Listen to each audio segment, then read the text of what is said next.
Soviet Propaganda in World War II, Week Number 3 Lecture. It would be difficult to talk about Soviet propaganda and its influence and use during World War II without some background into the history of the Russian Revolution and the creation of the Soviet Union. The Russian Revolution of 1917 to 1923 was one of the most explosive political events of the 20th century.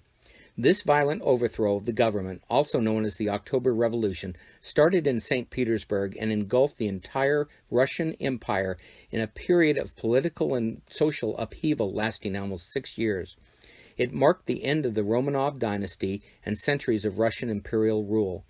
The Bolsheviks' leader, a leftist revolutionary named Vladimir Lenin, seized power and destroyed all the traditions of Russian Tsarist rule.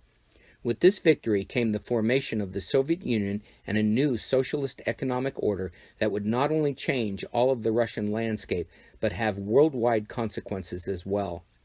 A re-education process based on psychology, misinformation, and other forms of truth distortion was needed for the sole purpose of indoctrinating the general population towards this new era of Soviet socialism. The time was ripe to introduce a mind-controlling truth distortion campaign. Propaganda in its simplest form is biased information used to shape public opinion and behavior. In turn, Soviet propaganda was extensively based on the Marxist-Leninist ideology which promoted the Communist Party line. By the eve of World War II, only 9% of the population had a secondary education and only half its citizens could read or write. This allowed Stalin to begin to target his various propaganda campaigns and direct them towards the 15 different countries and their various demographics within the Soviet Empire. Before the revolution, Pravda, the main newspaper and source of information in Russia, had devoted nearly two-thirds of its news to international relations and foreign countries. With the rise of Stalin and the communists, there began a steady decline of outside news, and by the 1940s there were zero reports about activities of other countries. All forms of foreign events and news were now considered to be irrelevant by the communist government. A strong example of the communist-controlled Pravda newspaper distorted information is the way in which Stalin's 1939 non-aggression pact signing with Nazi Germany was treated.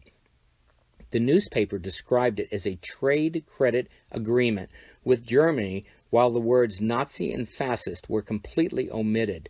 The newspaper went on to declare the political and ideological differences between the two countries was merely, quote, the flourishing of friendly relations, end quote. By the time the Great Patriotic War started in 1941, the Soviet Empire had a mature and very powerful propaganda machine at its disposal and a captive audience. Given the absence of direct access to any foreign media, this dominance of misinformation and distortion of the truth was unavoidable. No outside newspapers ever reached the average Soviet citizen, and if a radio was owned, reception outside the Soviet borders was either inaudible or non-existent in most parts of the country. The main task of Soviet propaganda was now simple and clear: to instill into the people's minds the absolute hatred of the German fascist criminals who had encroached upon the life and the freedom of their country. Pravda and other smaller newspapers felt it their duty to explain to the people the dangers that were threatening their society. Yet it was during the early 1940s the communists began to see war propaganda as a patriotic education tool they could use to their advantage. This observation can generally be seen in the propaganda materials that began to be released in the early war years. Stalin and his generals began to believe their worldview no longer needed trickery and manipulation to get their opinions across. The word motherland, which had first been used by Stalin in the late 1930s, now saw a reemergence into the Soviet mainstream of 1940s propaganda. By the start of the war with Germany in 1941, the term was used on many different forms of state propaganda, especially the wall posters which would be hung in honor throughout the various Soviet regions. Promoting patriotism and populist heroes while censorship barred alternative views became major examples of how patriotism as well as misinformation was used to bend the minds. These propaganda campaigns, along with the turning of the tide against the Nazis in early 1942 at Stalingrad, resulted in a new dynamic mass culture.